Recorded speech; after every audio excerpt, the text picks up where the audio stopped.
वालेकुम। पस पर्दा हक़ाइक़, सनसनीखेज़ इंकशाफ़ात, प्रोग्राम बेनकाब। मैं हूँ आपके साथ सिफ़ान खान। तोशाखाना केस एक इंटरेस्टिंग टर्न ले रहा है और हम ये कह सकते हैं कि शायद ये मामला मंतकी अंजाम की जानिब गामज़न है। मंतकी अंजाम क्या हो सकता है, क्योंकि ये मामला ज़ेरे समात है, तो इस पर हम ये तो नहीं कि अदालती कार्रवाई आगे क्या होगी, लेकिन कानून के लिहाज से समझने की कोशिश करेंगे कि इसमें क्या इमरान खान साहब की जो पार्टी चेयरमैनशिप है वो ख़तरे में है, क्या इमरान खान साहब को कोई सज़ा हो सकती है, क्या इमरान खान साहब का सियासी मुस्तकबिल ख़तरे में है, और ये सारे अहम सवाल आज के प्रोग्राम में उठाएंगे। इसके साथ साथ दहशतगर्दी का बढ़ता हुआ या फिर से बेकाबू होने वाला जिन, इस पर भी आज के प्रोग्राम में गुफ्तगू होगी। लेकिन पहले आगाज में आपके सामने आज होने वाली अहम तरीन समात इस्लामाबाद की एक मुकामी अदालत की आपके सामने रखते हैं, जिसमें यह फैसला हुआ कि इमरान खान साहब पर जुर्म आयद होगी। इसकी तारीख भी सामने आ चुकी है। ये कितनी बड़ी डेवलपमेंट है कानूनी और सियासी लिहाज से, इस केस को जो लोग फॉलो कर रहे हैं उनसे भी जानेंगे। आज की समात के अंदर हमने देखा, आज की समात का अहवाल अगर बताएंगे, इस्लामाबाद की मुकामी अदालत ने यह फैसला किया, अदालत ने कि इमरान खान पर फर्द जुर्म आयद किया जाए। इमरान खान के खिलाफ तोशाखाना रेफरेंस में फौजदारी कार्रवाई के केस की समात हुई। इलेक्शन कमीशन ने इमरान खान के खिलाफ फौजदारी कार्रवाई का रेफरेंस अदालत को भेजा था। एडिशनल सेशन जज जफर इकबाल ने तोशाखाना रेफरेंस में इमरान खान के खिलाफ फौजदारी कार्रवाई के केस की समात की। अदालत ने इमरान खान को आज जाती हैसियत में तलब कर रखा था, मगर वो पेश ना हुए। अदालत ने फौजदारी कार्रवाई के केस में इमरान खान पर फर्द जुर्म आयद करने का फैसला किया। तारीख 7 फरवरी मुकर्रर की गई, जबकि अदालत ने चेयरमैन पीटीआई को 20,000 रुपए जमा कराने का भी हुक्म दिया। अदालत इमरान खान के वकील अली बुखारी एडवोकेट से अदालत ने सवाल किया कि उनका वकालतनामा इमरान खान की साहब की तरफ से किधर है। इस पर अली बुखारी ने कहा कि 5 मिनट दे दें, बैरिस्टर गौहर अदालत पहुंच रहे हैं। अली बुखारी ने अदालत को मजीद बताया कि हमने गुज़श्ता समात पर इमरान खान का मेडिकल सर्टिफिकेट भी पेश किया था। इस पर अदालत ने कहा कि आज वकालतनामा भी जमा करा दें। दौरान समात इलेक्शन कमीशन के वकील ने कहा कि जब तक श्योरिटी बॉन्ड्स नहीं आ जाते तब तक वकालतनामा नहीं दे सकते, और इस दौरान कमरा अदालत में इमरान खान और इलेक्शन कमीशन के वकला के दरमियान कुछ तलखलामी भी हुई। जो डॉक्यूमेंट मेडिकल सर्टिफिकेट का शौकत खानम हॉस्पिटल का जमा कराया गया, और जो कुछ डॉक्यूमेंट्स आज सामने आए वो भी हम आपके सामने रख देते हैं। जो जिस डॉक्यूमेंट का अहवाल या हवाला इस दिया गया इस समात के दौरान, इसमें कहा गया जी कि इमरान खान साहब को बुलेट वुंड्स हैं, जिनका तस्करा जिस सर्टिफिकेट को जमा भी कराया गया अदालत में। लेकिन सवाल अब यही है कि यहाँ से ये केस क्या मंतकी अंजाम की जानिब गामजन है। 7 फरवरी को फर्द जुर्म आयद होती है, उसकी क्या इम्प्लीकेशंस हैं, और फिर कानूनी तौर पर, क्योंकि हमने इस केस को शुरू से जो फॉलो किया है इसमें बहुत सी वायलेशंस हैं रूल और लॉ की, तो क्या सजाएं हो सकती हैं मुमकिनात में जो पाकिस्तान का आइन या पाकिस्तान का कानून कहता है, वो क्या है ऑप्शंस, ये भी प्रोग्राम में डिस्कस करते हैं। इमरान शफीक साहब माहिर कानून प्रोग्राम में साथ मौजूद है हमारे, आप नैब और दीन पर अहम आपकी गिरफ्त है। राना अबरार साहब प्रोग्राम में साथ मौजूद हैं, आप तोशाखाना के वो शख्स हैं जिन्होंने इसको पिटिशन के तौर पर पहले दिन से फॉलो किया, जब किसी को पता भी नहीं था इस केस के बारे में, और आज तक साथ हैं, फॉलो कर रहे हैं। राणा साहब बहुत शुक्रिया, आपने इस्लामाबाद स्टूडियो में ज्वाइन किया। इमरान साहब ये फरमाएं कि ये फर्द जुर्म आयद होना कानूनी तौर पर ये कितना अहम स्टेज होता है, और फिर इसके बाद की समात या इसके बाद का अहवाल, मुमकिना नताइज क्या हो सकते हैं इमरान शफीक साहब?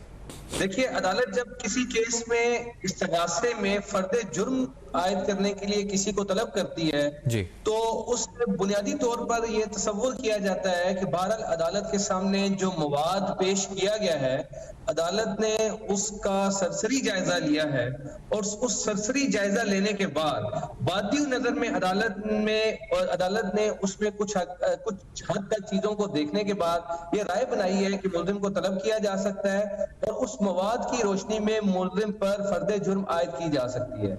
जब मुल्जिम पर फर्द जुर्म आयद हो जाती है, तो फर्द जुर्म का मतलब ये होता है कि अदालत कहती है कि आप पर इस्तगासा की जानिब से ये इल्जामात लगाए गए हैं, आप इनके बारे में क्या कहते हैं। यकीनन मुल्जिम जो है वो कहता है कि मैं ट्रायल का सामना करूंगा, मैं बिल्कुल बेगुनाह हूं, और उसके बाद अगर गुनाह अपना तस्लीम नहीं करता तो उसके बाद अदालत फिर प्रोसिक्यूशन को कहती है, इस्तगासा को कहती है कि आप जो आपके पास शहादतें हैं, तो फिर गवाहियों का मरना आता है। प्रोसिक्यूशन अपना पूरा ट्रायल में अपनी गवाहियां पेश करती है। जब प्रोसिक्यूशन की शहादत तमाम मुकम्मल हो जाती है, चाहे वो डॉक्यूमेंट्री एविडेंस हो, चाहे वो जुबानी शहादत हो, और इस तरह के केसों में जुबानी के साथ साथ ज्यादा तौर पर डॉक्यूमेंट्री एविडेंस होती है, क्योंकि ये डॉक्यूमेंटेड होते हैं। तो जब डॉक्यूमेंट्री एविडेंस मुकम्मल हो जाती है सारी, तो उसके बाद अदालत एक बयान मुल्जिम के सामने रखती है, जिसे कहा जाता है 342 का बयान। 342 का बयान मुल्जिम का लिया जाता है, जिसमें मुल्जिम से सवालात किए जाते हैं। जितनी भी शहादत इस्तगासा ने अदालत के रूबरू पेश की होती है, वो सारी की सारी एक एक शहादत का एक एक नुक्ता मुल्जिम के सामने रखा जाता है और कहा जाता है कि इसके बारे में आप क्या कहते हैं। और फिर आखिर में मुल्जिम से ये सवाल किया जाता है, क्या अपने दिफा में आप शहादत पेश करेंगे? अगर मुल्जिम कहता है हाँ मैं अपनी दिफाई शहादत पेश करूंगा, तो फिर मुल्जिम को यह मौका दिया जाता है कि वो अपनी दिफाई शहादत पेश करे। और अगर मुल्जिम कहता है कि नहीं, मेरे खिलाफ कोई खास केस साबित करने में प्रोसिक्यूशन नाकाम हुई है और मैं अपनी दिफा की जरूरत महसूस नहीं करता, तो फिर अदालत उसे कहती है कि ठीक है, फिर फाइनल बहस पर यह केस आता है। जिस तरह की फौजदारी दीगर मुकदमात में आप देखते हैं इसका, और उसके बाद बहस के बाद अदालत जाती है कि अगर मुल्जिम को गिल्टी समझती है तो उसको सजा देती है। अब इस केस में इमरान खान साहब को तोशा खाना के रेफरेंस में अगर सजा हो, तो यकीनन इलेक्शन कमीशन के जो कानून है उनके तहत भी, जो इलेक्शन कमीशन का जो रेफरेंस होता है, जो इमरान साहब जो इसमें सजा हो सकती है इलेक्शन कमीशन कवानीन या किन कवानीन के तहत होगी, इससे कबल जिस तरह आपने कहा कि मुल्जिम बताता है, दिफा करता है या नहीं करता, इमरान खान साहब तो इससे पहले बड़ी ढटाई के साथ ये कहते रहे कि मेरा तोहफा मेरी मर्जी। अब उन्होंने जो लेटेस्ट कहा है वो ये कहा है कि ये मजाक है। उन्होंने क्या कहा है अपने बयान में, जरा नाज़रीन हम आपको सुना भी देते हैं कि इमरान खान साहब तोशा खाना के इस केस को, जिस पर कानून के मुताबिक कार्रवाई आगे बढ़ रही है, वो इसको एक मजाक समझते हैं। उन्होंने क्या कहा, लेट्स हियर दिस। और वो जो तोशा खाना का केस है वो इतना बड़ा मजाक है, ये तो इतना बड़ा मजाक है, तो ये क्या आगे इनकी कानूनी टीम दिफा करेगी? मुल्जिम तो उसको मजाक समझता है। इमरान शफीक साहब, देखिए सिफान, एक है किसी सियासतदान का सियासी बयान देना और एक है किसी मुकदमे का इलेक्शन कमीशन की जानिब से इस्तगासे का दायर किया जाना और उस पर इल्जामात होना और उसका फिर मुल्जिम का दिफा करना।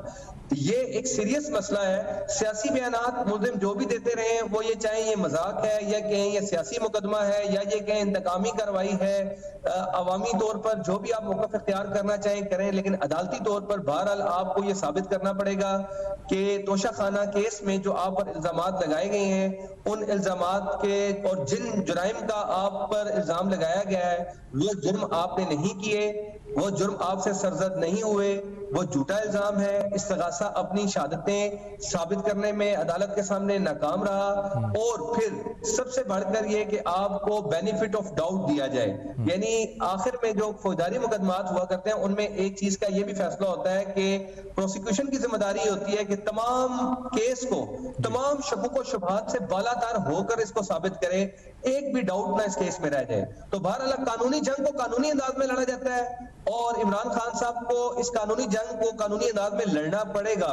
अगर अदालत के इस फैसले को वो चैलेंज करते हैं कि अदालत ने मुझे तलब क्यों किया है, अभी तक इमरान खान साहब ने अदालत के तलबी के फैसले को चैलेंज नहीं किया।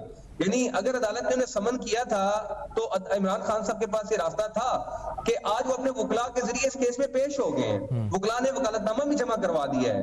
तो जो हमारे यहाँ अक्सर ऐसे भी हुआ करता है कि जब हमें अदालत तलब करती है, समन करती है इस्तगासे में, क्रिमिनल केस में, तो मुल्जिम के पास एक रास्ता ये भी होता है कि वो समन को चैलेंज कर दे कि मुझे इस केस में जो अदालत ने तलब किया है गलत तौर पर किया। इमरान खान साहब ने वो वाली स्टेज तो अवेल नहीं की। आज उनके वकला पेश हो गए हैं और उन्होंने कहा कि हम अदालत के सामने, बहरहाल अभी तक उन्होंने अदालत के सामने मचलके जमा नहीं करवाया, अदालत ने उसका हुक्म दिया है। मचलके के ऊपर इधर ही इसी नोट पे एक ब्रेक ले लेते हैं, इसके बाद हम ये जरूर सवाल आपसे पूछते हैं, फिर आना भी इस केस का मुस्तकबिल पूछते हैं, लेकिन ये कि क्या इलेक्शन कमीशन के कवानीन के तहत सजाएं हो सकती हैं? आफ्टर दिस ब्रेक ये भी सवाल उठाएंगे, हमारे साथ रहिए।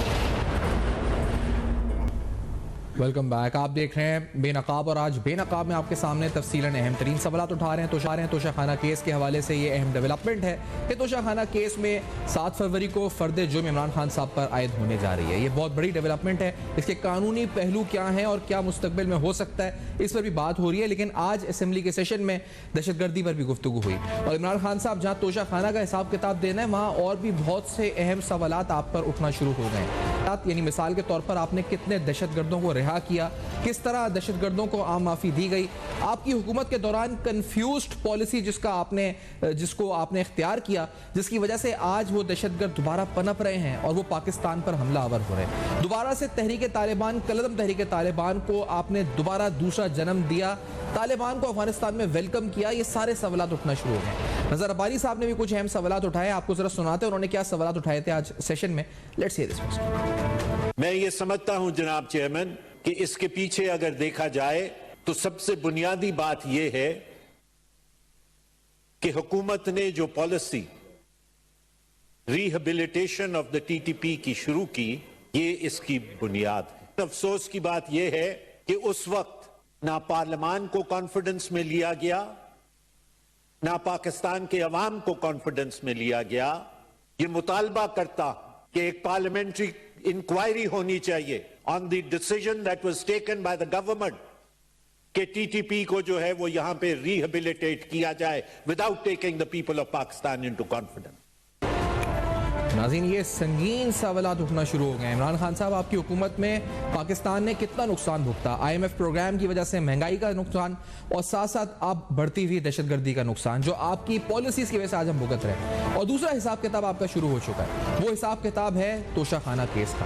तोशाखाना केस के अंदर फर्द जुर्म आयद होने जा रही है और एक नहीं कई कानूनी वायलेशन हैं जो इस केस में सामने आई थी। राना अबरार साहब, आपकी तवक्कात क्या है और आपके नजदीक आज फर्द जुर्म आयद होने की ये खबर कितनी बड़ी डेवलपमेंट है? राना अबरार साहब जी, मैं इस पर आता हूं। इमरान शफीक साहब लाइन पर हैं, मैं उनसे सवाल पूछना चाहता हूं। बिल्कुल जी, पूछें, आप पूछें। इमरान शफीक साहब से मैं ये पूछना चाहता हूं कि ये जो 20,000 रुपए के बचल के जमा कराने का ऑर्डर है, तो क्या ये समझा जाए कि इमरान खान के आज काबिल जमानत वारंट जारी हुए हैं कोर्ट से? ये मेरा क्वेश्चन है, अब फिर आगे मैं बात करूंगा। इमरान साहब, आप प्लीज अगर सुना है तो आप प्लीज को क्लैरिफाई कर दें। इमरान शफीक साहब जी। नहीं, अगर काबिल जमानत वारंट जारी हुए होते तो फिर फर्द जुर्म का ऑर्डर ना होता। ठीक है, आज अगर जब अदालत जो है वो फर्द जुर्म के वारंट जारी करती है तो फिर फर्द जुर्म का ऑर्डर नहीं करती। अगर कोई ऐसा ऑर्डर अदालत ने किया है तो मेरी नजर में वो गलत है। ऑर्डर ये है कि इमरान खान की हाजिरी आज की तस्लीम कर ली गई है, जो मुझे इस जो फर्द जुर्म के ऑर्डर से जो कानूनी तौर पर होना चाहिए, और जो उनकी हाजिरी माफी की आज की दरख्वास्त थी उसको इस्तदा को मंजूर कर लिया गया है। क्योंकि मुल्जिम जब अदालत में हाजिर ही नहीं हुआ तो फिर कैसे तसव्वुर कर सकते हैं कि आप फर्ज जुर्म आयद करेंगे? फिर तो आप वारंट की कार्रवाई को पहले मुकम्मल करेंगे ना, उसकी हाजिरी को यकीनी बनाएंगे। लेकिन मेरा ख्याल है कि अदालत ने ये तसव्वुर कर लिया है कि इमरान खान दरख्वास्त के जरिए और अपने वकला के जरिए आज अदालत में पेश हो गए हैं। आज की तारीख पर उनकी हाजिरी माफी को मंजूर कर लिया गया है और अगली तारीख के लिए उन्हें फर्द जुर्म आयद करने का अदालत ने हुक्म जारी कर दिया है। अब अगली तारीख पर अगर इमरान खान साहब नहीं आते तो ये तसव्वुर ये होगा कि इमरान खान साहब ने हाजिर होकर अदालत से जो गैर हाजिर हुए, हाजिर होकर गैर हाजिर हुए हैं। जी राना अबरार साहब, आप के नजदीक आज ये कितनी बड़ी डेवलपमेंट है जो आज हुई है फर्द जुर्म के हवाले से? मैं इसी पर आ रहा हूं कि देखें, अब भी कोर्ट इमरान खान के साथ बहुत नरम रवैया बरत रही है। पिछली जो हेयरिंग हुई थी उस पर भी मौजूद था मैं, और आज भी मौजूद था, इसलिए मैं इमरान शफीक साहब से कानूनी राय ली है कि ये इसको समझे हम किस तरह से। तो पिछली हेयरिंग पर इमरान खान के नाकाबिल जमानत वारंट जारी करने का मुतालबा किया था इलेक्शन कमीशन के वकील ने। जब एक इस्तगासा दायर हो गया है, कोर्ट बार बार बुला रही है, आपका वकील भी पेश नहीं हो रहा, आज वकालतनामे जमा हुए हैं, उसके बावजूद वारंट गिरफ्तारी जारी ना होना एक तरह की नरमी है और काफी हद तक नरमी बरती जा रही है और इमरान खान हमेशा इसका फायदा उठाते हैं। दरअसल पीटीआई और इमरान खान का मसला ये है कि ये लोग कोर्ट में अपना केस नहीं लड़ते बल्कि मीडिया पर और अवाम के सामने जलसों में केस लड़ते हैं। आपने जिस तरह बताया है कि इमरान खान बड़ी मासूमियत से कहते हैं कि ये जैसे कुछ हुआ भी नहीं है, लेकिन आज जो इमरान साहब, मैं आपकी तरफ वापस आता हूं, आपका जो पॉइंट है, लेकिन राना साहब पहले कंप्लीट कर लें, मैं आपकी तरफ इमरान साहब फिर आपको दोबारा मौका देता हूं। लेकिन राना साहब आप वजाहत कर देता तो अच्छा होता है। राना साहब अच्छा आप कर दें। इमरान साहब, राना साहब वो कुछ वजाहत करना चाह रहे हैं। जी इमरान शफीक साहब प्लीज वजाहत कर दें। जी देखिए राना साहब, ये जो मैं बुनियादी तौर पर समझता हूं कि अदालत का आज इमरान खान की हाजिरी माफी की दरख्वास्त को तस्लीम कर लेना और उनके वकला की हाजिरी को मार्क कर लेना, ये इमरान खान के साथ बुनियादी तौर पर नरमी नहीं है, ये इमरान और फर्द जुर्म का ऑर्डर पास कर देना। अब फर्द जुर्म के लिए इमरान खान साहब को आने के ये प्रोसेस को अदालत ने शॉर्ट कर दिया है, और बुनियादी तौर पर इमरान खान इस प्रोसेस में फंस गए हैं। यानी फर्द जुर्म के लिए इमरान खान साहब को अब पेश होना पड़ेगा। जो इमरान खान साहब ताखीरी हरबे इस्तेमाल करना चाहते थे, मेरी नजर में अब वो ताखीरी हरबे डिले होने के, हाजिरी माफियों के जरिए फर्द जुर्म को ताखीर करने के, मौखर करने के, अदालत ने आज के हुक्म के तहत उसकी ताखीरी हरबों का कमा कर दिया है और इस प्रोसेस को दुरुस्त कर दिया। राणा साहब अगर अदालती मामला को छोड़कर हम इस पर ये इस तरफ बताएं, क्योंकि ये बार बार डटाई से कह रहे हैं कि पहले मेरा तोहफा मेरी मर्जी, अब वो कह रहे हैं कि ये मजाक है। वो सियासी बयानात जो दे रहे हैं, इससे आपको क्या लगता है कि वो उनको कोई फर्क नहीं पड़ता, या वो जाहिर करना चाह रहे हैं कि उनको कोई फर्क नहीं पड़ता? क्या मकसद है उनका ये मैसेज देने का? जी मैं इत्तेफाक करता हूं इस बात से। इमरान खान बार बार जब से ये सियासी तौर पर मंजर आम पर आए हैं, जब इनकी पार्टी बड़ी बनी, तो हमेशा इन्होंने ये इस तरीके से बावर किया जैसे ये कानून, आइन, इखलाकियात और मुआशरती रिवायात से मावरा हूं, ये कोई अवतार हूं, जिस तरीके से ऐसे बिहेव करते हैं। मतलब अगर मैं और आप अदालत के बारे में खुदा ना खास्ता ये रिमार्क्स देते कि ये केस मजाक है, तो आज तक हम गिरफ्तार हो चुके होते। जो मैं बात कहने की कोशिश कर रहा था, मैं ये देखें कि अदालत का हक है, जज की कुर्सी पर जो बैठे होते हैं उनका बिल्कुल अख्तियार है कि वो किसी से कानून के दायरे के अंदर रहते हुए नरमी बरतें या सख्ती बरतें, मैक्सिमम पर की तरफ जाए या मिनिमम। ये तनकीद वाली बात नहीं है, मैं तनकीद बिल्कुल नहीं कर रहा था, लेकिन अदालतों का नर्म रवैया हमने देखा है, आज तक देखते आए हैं, और ये अच्छी बात है कि इस अवाम को दूर कर दिया। हम अदालती प्रोसीजर पर नहीं जाएंगे, लेकिन एक बात मैं आज कहता हूं कि अदालत ने जो फर्द जुर्म आयद करने का ऑर्डर किया, इससे एक बात साबित हो गई है कि जुर्म हुआ है। इमरान खान आज तक दावा करते आए हैं कि जुर्म ही नहीं हुआ। वो ये नहीं कहते कि मैं मासूम हूं, मैंने नहीं किया, वो कहते हैं जुर्म ही नहीं हुआ। तोहफा मैंने लिया, जैसे तैसे लिया, किसी और के पैसे पेमेंट करवा के सस्ता लिया और बाजार में महंगा बेचा। वो कहते हैं कि ये जुर्म नहीं हुआ है, लेकिन आज की कार्रवाई से, आज के आर्डर से, जहां तक मैं समझा हूं इमरान शफीक साहब की बातों को, और वैसे कानूनी जो जैसा तक हम शऊर मालूमात रखते हैं, अंडरस्टैंडिंग रखते हैं, उसके मुताबिक ये आज साबित हो गया, सर्टिफाइड हो गया है कि जुर्म हुआ है तोशा खाना के मामले में। अब जुर्म कितना हुआ है, उसकी सजा बनती है या नहीं बनती, इसकी हम कोई बिल्कुल पेशेंट मैं थोड़ा चाहूंगा कि हम थोड़ा वजाहत भी करें, क्योंकि ये जुर्म कहां से शुरू हुआ और किस तरह हुआ और कहां तक पहुंचा। यानी जब ये तोहफा मिला तो वहां पर सफीर को आगाह ना करना, फिर तहरीरी दरख्वास्त रिटेन करने की ना देना, फिर अपने जाती लगेज के अंदर सामान लेकर आना और बजाय हवाले करने के तोशाखाना के स्टाफ के, और फिर इसकी जो अप्रेजल कमेटी बनाने का प्रोसीजर है या फिर अप्रेजल का जो प्रोसेस है, और उसके बाद इसकी फरोख्त का जो मामला फिर आता है कि ये दुबई किस तरह गया बगैर एक्सपोर्ट एनओसी के, इसकी मुबैना स्मगलिंग, और फिर ये रकम किस तरह अकाउंट्स में आई।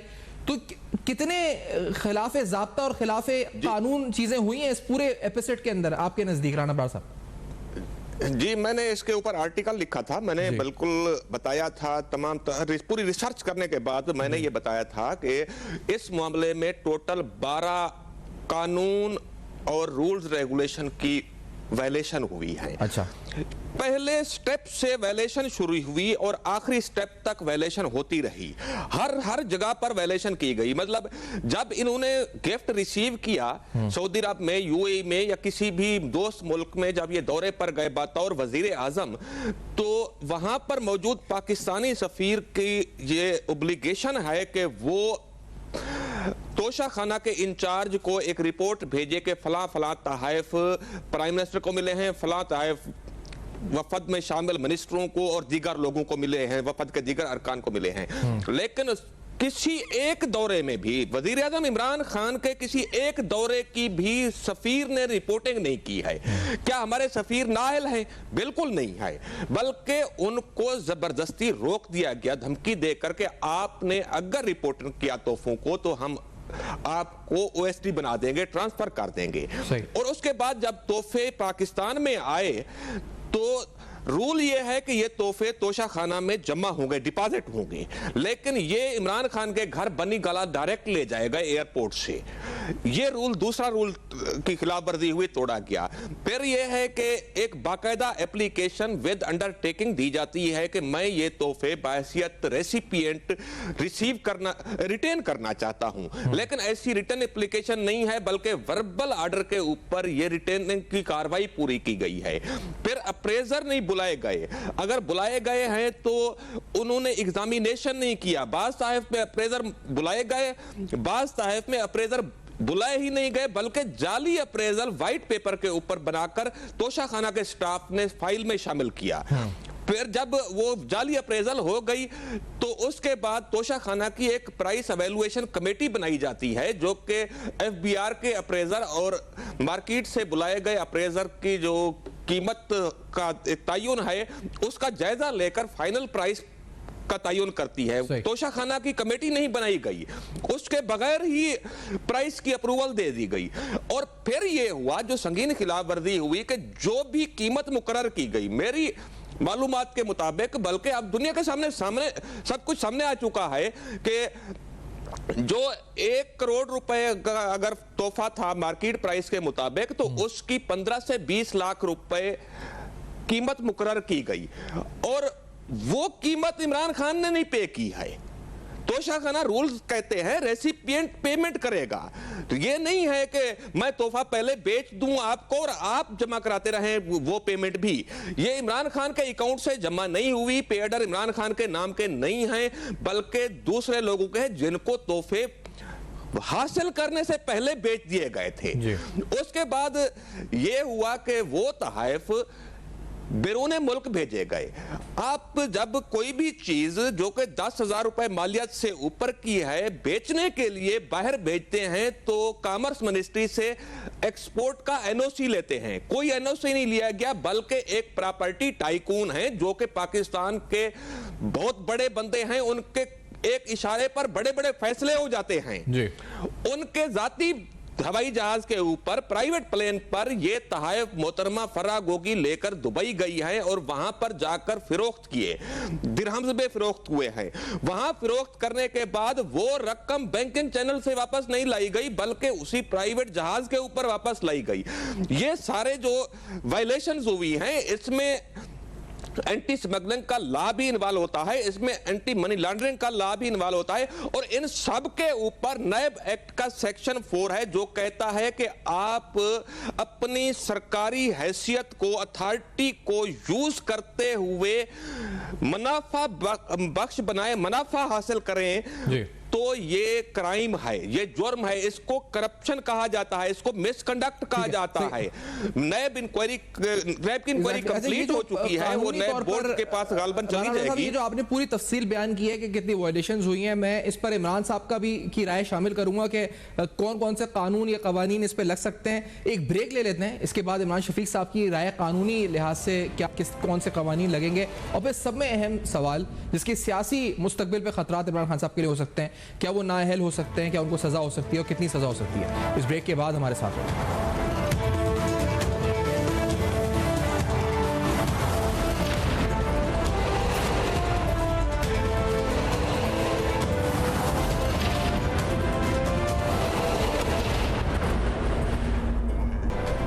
Welcome back. आप देख रहे हैं बेनकाब। आज बेनकाब में हम बड़े तल्ख सवालात उठा रहे हैं। इमरान खान साहब का हिसाब किताब शुरू हो चुका है। जिस तरह से इलेक्शन कमीशन ने रेफरेंस भेजा, उसके बाद अदालती कार्रवाई कानून के मुताबिक आगे बढ़ रही है। तोशाखाना केस के हवाले से अहम तरीन डेवलपमेंट यही है कि फर्द जुर्म 7 फरवरी को आयद होने जा रही है। ये फर्द जुर्म कितना बड़ा कानूनी तौर पर एक माइलस्टोन है, और साथ साथ आगे चलकर इस अहम तरीन केस में मुमकिन तौर पर, क्योंकि ये अंडर प्रोसीडिंग है तो हम ये तो नहीं कह सकते कि फैसला क्या होगा, लेकिन जो कानूनी खिलाफ वर्जियां मुबैना तौर पर सामने नजर आ रही हैं उस पर कानून का इतलाक अगर हो तो नैब या इलेक्शन कमीशन या दीगर जो मुकदमात पीनल कोर्ट के बन सकते हैं वो क्या हो सकते हैं। ये सारे अहम सवाल उठा रहे हैं, और इसका सियासी मुमकिन असरात क्या हो सकते हैं। यानी क्या इमरान खान साहब पार्टी चेयरमैनशिप हो सकते हैं, क्या आगे जाकर वो ताहयात नाअहली की तलवार भी उन पर लटक रही है, या और क्या क्या मुमकिनात हैं जो इसमें सामने आ सकती हैं। इमरान शफीक साहब, आपने पूरी फहरिस्त सुनी, तकरीबन 9-10 के करीब जो वायलेशंस या इससे ज्यादा इन्होंने बताई हैं अभी राणा साहब ने, क्या आपको आपके नजदीक ये क्या सजाएं हो सकती है मुमकिन तौर पर जो इलेक्शन कमीशन के रूल्स हैं उसके मुताबिक और दीगर रूल्स के मुताबिक?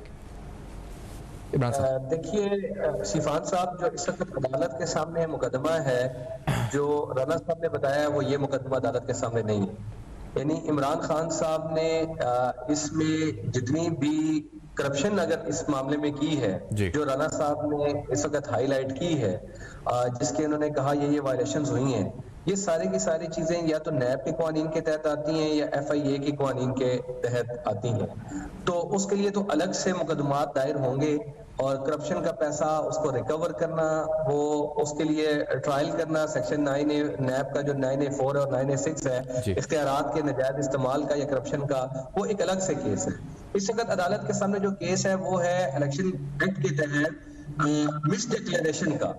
यानी इलेक्शन कमीशन में जो उन्होंने अपने असासाजात शो करने थे, कानून ये कहता है कि वो असासाजात आप अपने शो करेंगे, अपने जो एसेट एंड लायबिलिटीज का फॉर्म डिक्लेरेशन आप फाइल करते हैं इलेक्शन कमीशन के सामने। और इलेक्शन कमीशन ने ये बादियो नजर में देखा है कि जो उसकी फाइंडिंग है कि इस केस में इमरान खान साहब ने जो एसेट डिक्लेयर किए हैं डिक्लेरेशन के फॉर्म में, वो ये चीजें जाहिर नहीं की जिनकी बुनियाद पर उन्होंने ये रेफरेंस बनाकर भेजा है। अब ये दोनों, इसमें इमरान खान साहब को जो इलेक्शन एक्ट के तहत जो जुर्म है मिस डिक्लेरेशन का, डिक्लेरेशन को गलत अंदाज में देने का, वो दफा 173 और 74 के तहत है और इलेक्शन एक्ट की, और उसके तहत सजा सिर्फ 3 साल है या फाइन है। और अदालत का इस वक्त जो इस केस में दायरा इख्तियार है वो सिर्फ 3 साल सजा देने तक है या जुर्माना कर देने के हद तक है। लेकिन उसका मंतकी और लाजमी नतीजा ये है कि अगर किसी सियासतदान को, MNA को, पार्लियामेंटेरियन को अगर किसी अदालत से सजा हो जाती है 3 साल के लिए, तो आइन के आर्टिकल 62 और 63 के तहत जो है वो फिर सजा के बाद जो है वो 5 साल के लिए नायल हो जाता है और 5 साल के लिए वो इलेक्शन लड़ने का, किसी भी पब्लिक ऑफिस को होल्ड करने का वो अहल नहीं रह जाता। तो इसलिए अभी तो ये मंजिल बहुत दूर है।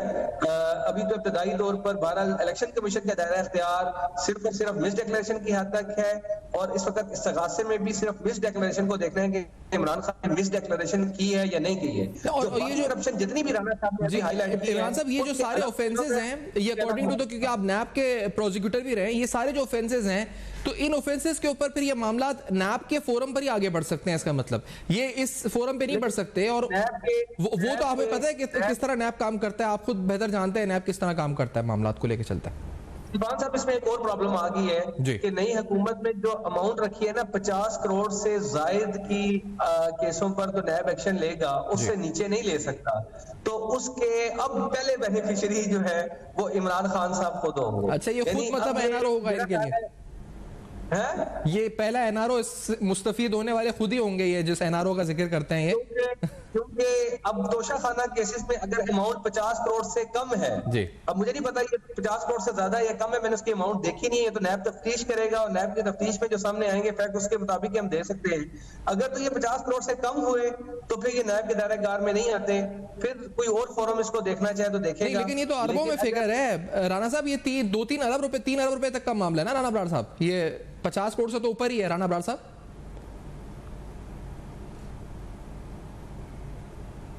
इंक्वायरी बोर्ड में भेजनी है, वो बोर्ड से जब मंजूर होगी तो फिर इन्वेस्टिगेशन का मरहला आएगा जिसमें मुल्जिम को भी तलब किया जाएगा और बाकियों को भी, जो गिरफ्तारियां भी हो सकती हैं, वो अभी प्रोसेस वो भी पैरेलल चल रहा है।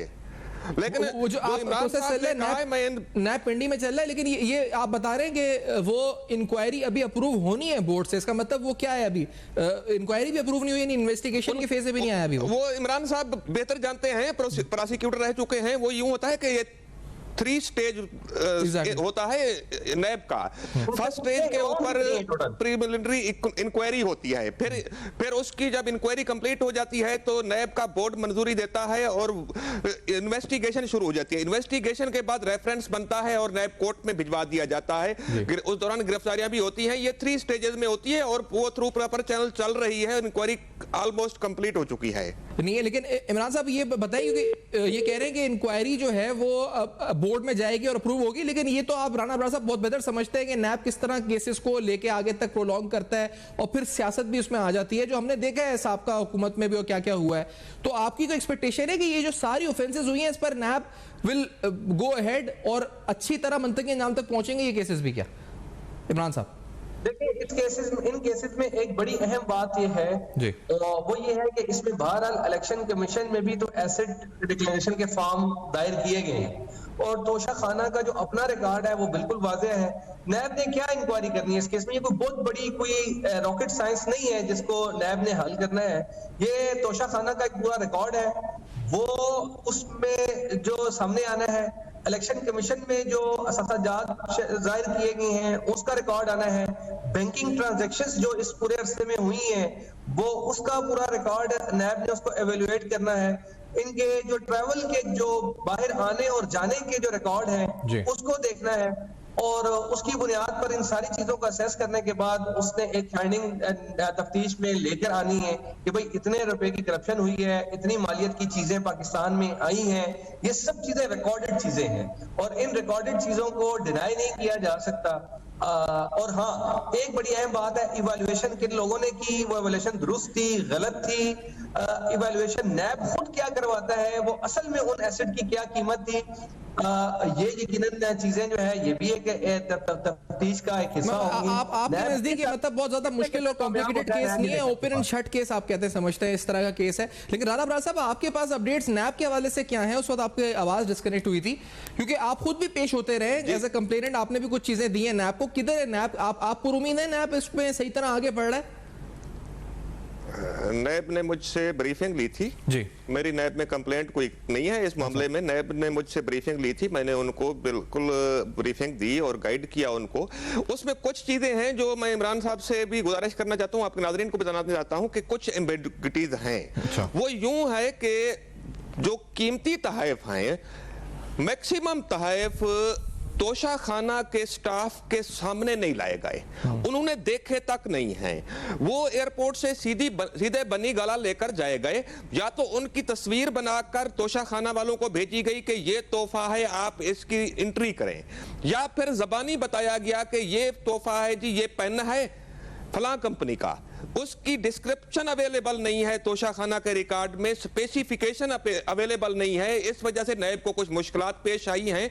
नैब की टीम दुबई भी गई थी। वो उमर फारूक जहूर साहब जिन्होंने घड़ी और वो हीरे का सेट लिया था, उसका उन्होंने बयान भी लिया है और उनसे डॉक्यूमेंट्स एविडेंस भी कलेक्ट किए हैं। तो ये सारी चीजें, लेकिन मैं उस पर आता हूं जो इमरान शफीक साहब कह रहे थे कि जो इलेक्शन कमीशन का ये केस है, वो बिल्कुल मैं उनकी बात करता हूं, सहमत हूं कि ये सिर्फ मिस डिक्लेरेशन की हद तक है। लेकिन इसमें एक चीज है कि ये केस आगे क्यों बढ़ा है, क्योंकि आप जानते हैं कि बहुत सारे लोगों का जब मिस डिक्लेरेशन हुआ सामने आया तो कुछ लोगों ने माफी मांग ली कि जी ये साहिबान हुआ, टाइपिंग की गलती थी या कोई और गलती थी, हम माजरत करते हैं। उसी स्टेज पर इलेक्शन कमीशन ने उनको माफी दे दी। अच्छा, कुछ लोगों को जो पार्लियामेंटेरियन से सिर्फ नाअहली की हद तक, डी-सीट करने की हद तक सजा हुई और फौजदारी केस नहीं बनाया गया। उसकी वजह यह है कि वो सिर्फ मिस डिक्लेरेशन थी। लेकिन यहां इस केस में जब नैब ने भी इंक्वायरी शुरू कर दी थी, सारी चीजें हमने भी काम किया, बहुत सारा काम किया, आपने भी मीडिया पर आया, तो इलेक्शन कमीशन इस नतीजे पर पहुंचा कि इमरान खान ने मिस डिक्लेरेशन क्यों की है, क्योंकि चोरी का माल था, सही चोरी का पैसा था, तोशा खाना से इन्होंने चोरी करके पैसा कमाया और इसलिए इमरान खान ने डिक्लेरेशन नहीं की, ये डिक्लेयर नहीं किया, लिहाजा ये फौजदारी केस बनता है।